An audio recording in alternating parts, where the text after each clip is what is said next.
നിപ്പയ്ക്കുള്ള മരുന്ന് ഇന്ന് ബഹ്റൈനിൽ നിന്നും കണ്ണൂരിൽ എത്തിക്കുമെന്ന് ആരോഗ്യമന്ത്രി കെ മുരളീധരൻ പറഞ്ഞു. ഇന്ന് 50 ബോട്ടിൽ റെംഡെസിവിർ കൊണ്ടുവരും. ചെന്നൈയിൽ ഇതേ മരുന്നുണ്ട്, പക്ഷേ അത് കാലാവധി കഴിഞ്ഞതാണെന്നും ആരോഗ്യമന്ത്രി കൂട്ടിച്ചേർത്തു. കാലത്ത് നിവയെക്കുറിച്ച് പറഞ്ഞപ്പോൾ മെഡിസിൻ എത്തിയില്ല എന്നുള്ളൊരു പരാതി പറഞ്ഞല്ലോ. റെംഡെസിവിർ എന്നൊരു മരുന്നുണ്ട്.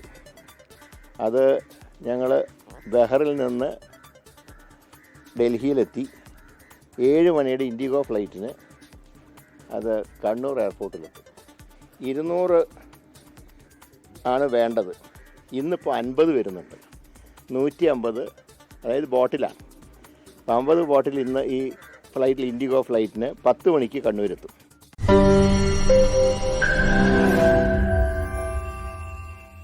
ലോകത്തെവിടെയായാലും ഏത് സമയത്തും 24 വാർത്തകളും ഓഗ്മെന്റഡ് റിയാലിറ്റി പാക്കേജുകളും എക്സ്പ്ലെയിനറുകളും വിശദമായി കാണാൻ ഞങ്ങളുടെ യൂട്യൂബ് ചാനൽ നിങ്ങൾക്ക് സബ്സ്ക്രൈബ് ചെയ്യാം.